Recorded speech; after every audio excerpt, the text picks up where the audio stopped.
ದಿನದಿಂದ ಏಮಾರ್ತಿತ್ತು, ಆದರೂ ಬೇಜಾರಿಲ್ಲ.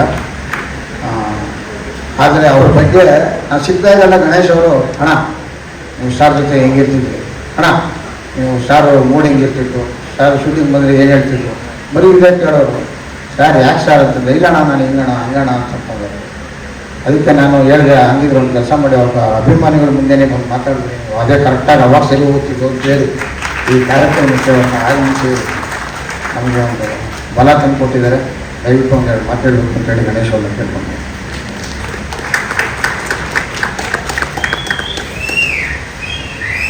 ವೇದಿಕೆ ಮೇಲೆ ಇರುವಂತಹ ಗಣ್ಯರೇ, ವೇದಿಕೆ ಮುಂದೆ ಇರುವಂತಹ ಅತಿ ಗಣ್ಯರೇ, ನಿಮ್ಮೆಲ್ಲರಿಗೂ ನಮಸ್ಕಾರ. ನಾನಿಲ್ಲಿ ಒಬ್ಬ ಗೋಲ್ಡನ್ ಸ್ಟಾರ್ ಆಗಿ ಬಂದಿಲ್ಲ, ನಾನು ವಿಷ್ಣು ಸರ್ ಅವರ ಅಭಿಮಾನಿಯಾಗೇ ಬಂದಿದ್ದೇನೆ. ನಾನು ಆಕ್ಟರ್ ಆಗಿರ್ಲಿಲ್ಲ ಅಂದ್ರೆ ಖಂಡಿತವಾಗ್ಲೂ ಅಲ್ಲೇ ಬಂದು ಶಿಲ್ಲೆ ಚಪ್ಪಾಳೆ ಹೊಡಿತೀನಿ. 25 ವರ್ಷ ಆಯ್ತು ಕೋಟಿಗೊಬ್ಬ ಮತ್ತೆ ಬರ್ತಾ ಇದೆ ಅಂತ. ದೊಡ್ಡ ದೊಡ್ಡವರು ಮಾತಾಡ್ಬಿಟ್ಟಿದ್ದಾರೆ, ನನಗೇನು ಮಾತಾಡಬೇಕು ಅಂತ ಗೊತ್ತಾಗ್ತಿಲ್ಲ. ನಾನು ಚಿಕ್ಕ ಹುಡುಗನಿಂದನೂ ವಿಷ್ಣು ಸರ್ ಅವರ ದೊಡ್ಡ ಅಭಿಮಾನಿ. ನಾನು ಹೆಚ್ಚು ಎಲ್ಲೂ ಹೇಳ್ಕೊಂಡಿಲ್ಲ, ಈ ಬಳೆ ಕೂಡ ಅದಕ್ಕೋಸ್ಕರನೇ ಹಾಕೊಳ್ಳೋದು. ನೀವು ನನ್ನ ಹೀರೋ ಆದ್ಮೇಲಲ್ಲ, ನಾನು ಯಾವಾಗ ಕಾಮಿಡಿ ಟೈಮ್ ಮಾಡ್ತಿದ್ದೋ ಇಲ್ಲ ನನ್ನ ಯಾವುದು ಸೀರಿಯಲ್ ನೋಡಿದ್ರು ಕೂಡ ಕೈಯಲ್ಲಿ ಒಂದು ಬಳೆ ಇದ್ದೇ ಇರುತ್ತೆ. ಅಷ್ಟು ಫ್ಯಾನ್ ನಾನು ಅವ್ರಿಗೆ. ಅವರ ಪ್ರತಿಯೊಂದು ಸಿನಿಮಾ, ನಾನು ಅವಾಗ ಇನ್ನು 7th ಸ್ಟ್ಯಾಂಡರ್ಡು ಹೈಸ್ಕೂಲು, ಆ ಟೈಮಲ್ಲಿ ನನ್ನ ಶತ್ರು, ನಿಷ್ಕರ್ಷ, ಸಂಘರ್ಷ, ಕೋಟಿಗೊಬ್ಬ, ಹಾಲುಂಡ ತವರು ಸಿನಿಮಾದೊಂದು ಇನ್ಸಿಡೆಂಟ್ ಹೇಳ್ಬೇಕು. ನಾನು ಕಲ್ಪನಾ ಥಿಯೇಟ್ರಲ್ಲಿ release. If you ask me, 90s Vishnu ಸರ್ದು ಯಾವ್ಯಾವ ಪಿಕ್ಚರ್ ಯಾವ್ಯಾವ ಥಿಯೇಟ್ರಲ್ಲಿ ರಿಲೀಸ್ ಆಯಿತು ಅಂದರೆ ನಾನು ಕಣ್ಣು ಮುಚ್ಕೊಂಡು ಹೇಳ್ತೀನಿ. ನನ್ನ ಶತ್ರು ಮೇನಕ, ಹಾಲುಂಡ ತವರು ಕಲ್ಪನಾ, ಯಾವ ಪಿಕ್ಚರ್, ಸಂಘರ್ಷ ಅಭಿನಯ ಥಿಯೇಟ್ರು, ಅವಾಗ ಅಭಿನಯ ಥಿಯೇಟ್ರಲ್ಲಿ ರಿಲೀಸ್ ಆಗಿತ್ತು. ಸೊ ಅಷ್ಟು ಅಭಿಮಾನಿ ನಾನು. ಹಾಲುಂಡ ತವರು ಸಿನಿಮಾ ಸ್ಕೂಲ್ ಬಂದು ನೋಡ್ತಾ ಇದ್ದೀನಿ. ಆ ಸಿನಿಮಾಲ್ಲಿ ವಿಷ್ಣು ಸರ್ ಹೋಗ್ಬಿಡ್ತಾರೆ ಅರ್ಧ ಪಿಕ್ಚರ್ಗೆ. ಅವ್ರು ಹೋಗಿದ ತಕ್ಷಣ ಥಿಯೇಟರ್ ಆಚೆ ಬಂದ್ಬಿಟ್ಟೆ ನಾನು. ಏನ್ರಿ ಹಿಂಗ್ ಮಾಡ್ತಾರೆ ಇವರು ಅಂತ. ಸೊ ಆ ಥರದ್ದೊಬ್ಬ ಫ್ಯಾನ್ ನಾನು. ನನಗೆ ಹೆಚ್ಚು ಅವ್ರ ಜೊತೆ ಕಾಲ ಕಳೆಯುವಂಥ ಅಂಥ ಒಂದು ಒಳ್ಳೆ ಅವಕಾಶ ಸಿಕ್ಕಲಿಲ್ಲ. ಬಟ್ ನಾನು ಹೀರೋ ಆದಮೇಲೆ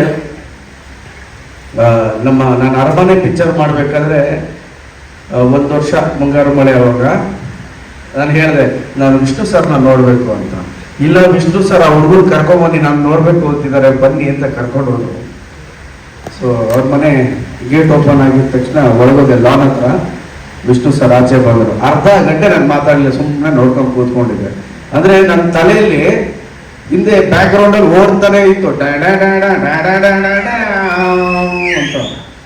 ಏನು ಅಂದರೆ ನಾನು ರೂಪಾ ಥಿಯೇಟ್ರ್ ಮುಂದೆ ಬ್ಲ್ಯಾಕ್ ಟಿಕೆಟ್ ತಗೊಂಡು ಪಿಕ್ಚರ್ ನೋಡಿದ್ದು, ಇಲ್ಲ ಒಂದಷ್ಟು ಟಿಕೆಟ್ ತಗೊಂಡು ಕಟೌಟ್ಗೆ ಹೂದಾರ ಹಾಕಿದ್ದು, ಮೇನ್ಗಾ ಥಿಯೇಟ್ರ್ ಮುಂದೆ ಸ್ಟಾರ್ ಕಟ್ಟಿತ್ತು, ಸ್ನೇಹಿತರೆಲ್ಲ ಸೇರ್ಕೊಂಡು ಇವತ್ತು ಹೌಸ್ಫುಲ್ ಆಗಿಲ್ಲ ಅಂತಿದ್ದು, ಹೌಸ್ಫುಲ್ ಮಾಡಲೇಬೇಕು, ಸೆಕೆಂಡ್ ಶೋ ಮಾಡು, ಇನ್ನು 10 ಟಿಕೆಟ್ ಇದೆ ತಗೊಂಡು ನಡಿ ಅಂತ ಮಾಡಿದ್ದು.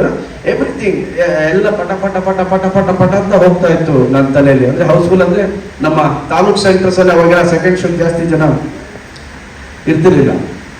ಸೊ ಬೆಂಗಳೂರಿಗೆ ಬಂದಿರತ್ತು 8 ಶೋ ಕನ್ಫರ್ಮ್ ನಂದು.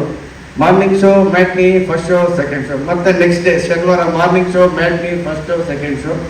ಭಾನುವಾರ ಥಿಯೇಟ್ರಲ್ಲಿ ಸೈಡಲ್ಲಿ ನಿಂತ್ಕೊಂಡು ನಾನು ನಮ್ಮ ಒಂದು 20-25 ಜನ ಫ್ರೆಂಡ್ಸ್ ಎಲ್ಲ ಯಾವ್ಯಾವ ಸೀನ್ಗೆ ಎಷ್ಟು ಶಿಳ್ಳೆ ಚಪ್ಪಾಳೆ ಹೊಡೆಯುತ್ತೆ, ಪಿಕ್ಚರ್ಗಿಂತ ಇವ್ರು ನೋಡೋದು ಅಲ್ಲಿ ನೋಡೋದು, ಆ ಥರ ಖುಷಿ ಪಡ್ತಿದ್ವಿ ವಿಷ್ಣು ಸರ್ ಆ್ಯಕ್ಟಿಂಗ್ ನೋಡಿ. ಸೊ ಪ್ರತಿಯೊಂದು ನನ್ನ ತಲೆಯಲ್ಲಿ ಬರೋದಕ್ಕೆ ಶುರು ಆಯಿತು.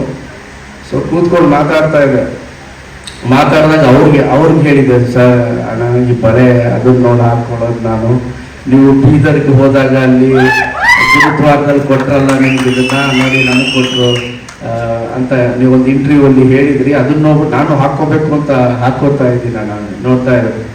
ಕೊನೆಗೊಂದು ವಿಷಯ ಹೇಳಿದ್ರು, ಸಂತೋಷವಾಗಿ ಕಾಣಿಸ್ಕೊಳ್ಳೋದು ಬೇರೆ, ಸಂತೋಷವಾಗಿ ಇರೋದು ಬೇರೆ.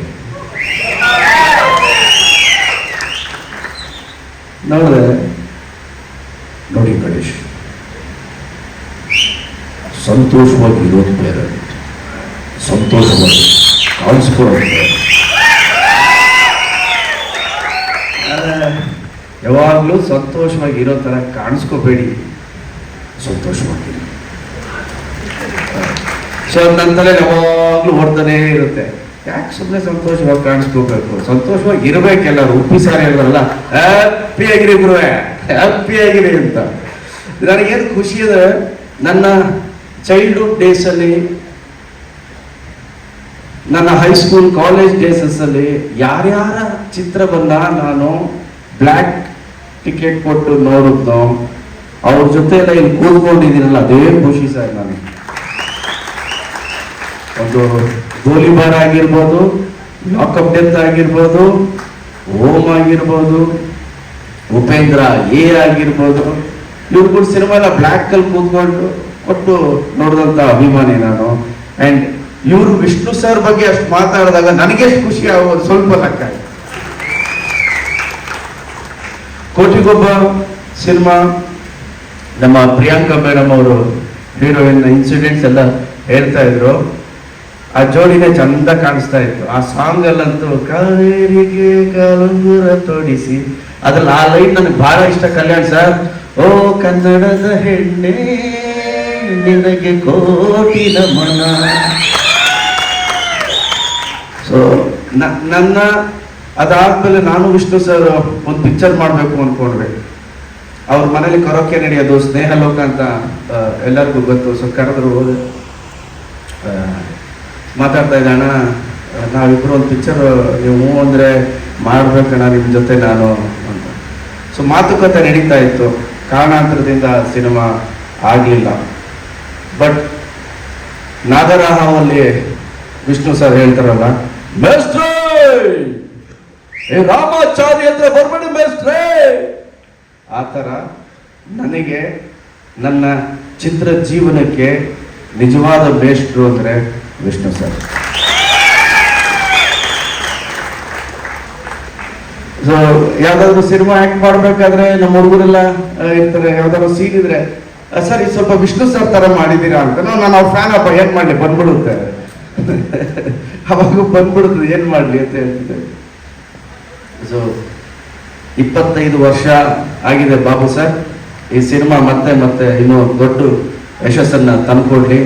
ಅಂಡ್ ನಾಗಣ್ಣ ಸರ್ ಬಗ್ಗೆ ಹೇಳಲೇಬೇಕು, A wonderful human being, fantastic human being. ಅವರು ಆಸ್ ಎ ಡೈರೆಕ್ಟರ್ ಮಾತ್ರ ಅಲ್ಲ, ಒಬ್ಬ ಮನುಷ್ಯನಾಗಿ ಅವ್ರು ಮಾತಾಡೋ ರೀತಿ, ಅವ್ರು ನಡ್ಕೊಳ್ಳೋ ರೀತಿ fantastic. Naganna sir all the best. And Bhargava ಸಿನಿಮಾಗೂ all the best. Babu sir, Naganna sir, Uppi sir, all the best sir.